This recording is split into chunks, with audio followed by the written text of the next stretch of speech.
It's been a long time since I had my freedom. My body's weak and my soul broken.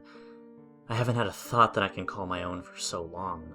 So many years have passed, and I still think about the day that destroyed my life like it was happening every hour.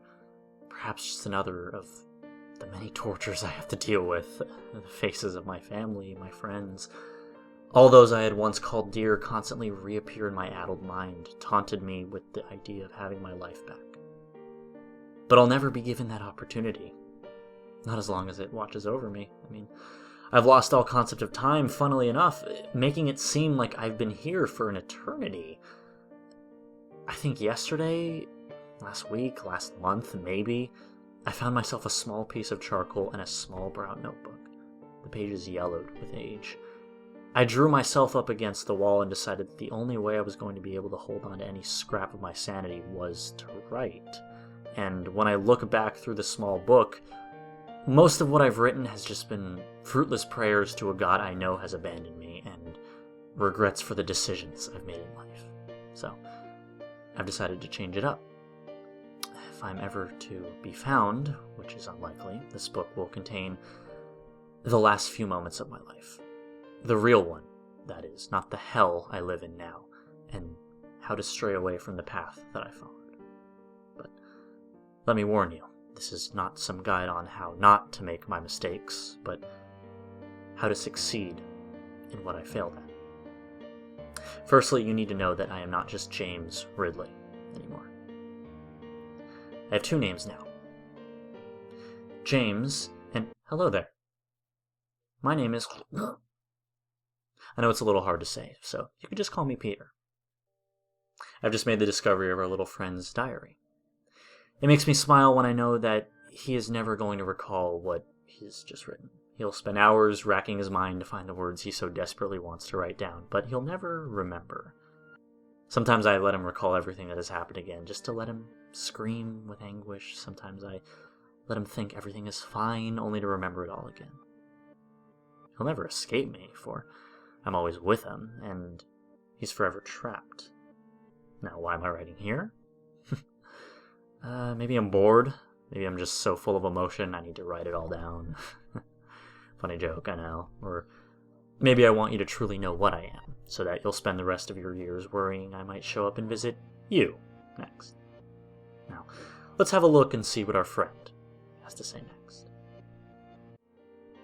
It's been a long time since I've been happy. I keep feeling like my mind is just blocking out all ability to feel happiness.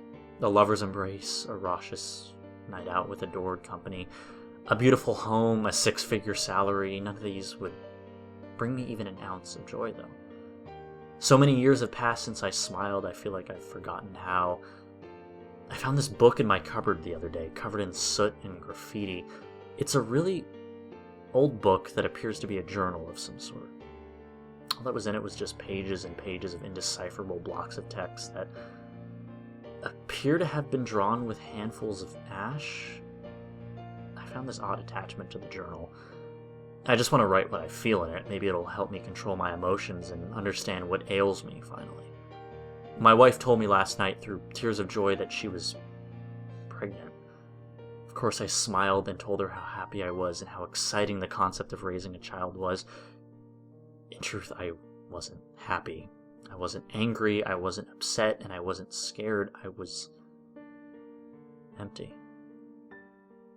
I just want to look my wife in the eye and tell her I love her, but I don't. I want to tell my friends how much I enjoy their company, but I don't. I just want a way out of this life. I just want to be free. Hello again.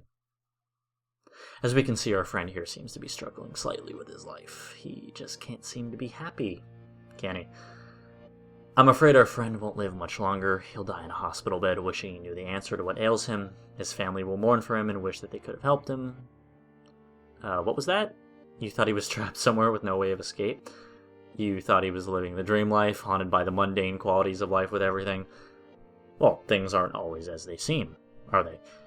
Our mind has a funny way of explaining things that cannot be explained. Things that which there are no answers to. Things our brain pushes back, forcing us to forget. Psychologists spend their lives finding a way to decipher the things our brain does without our consent, yet never coming close to a definitive answer. Well, I am the answer. Our brains don't make these decisions. I do. I'm the one that has man grasping the sides of their heads and screaming to the heavens for answers. I'm within everyone. No one can escape my grasp. All I need is a reason to come out and play. Till next time, friend. Till next time.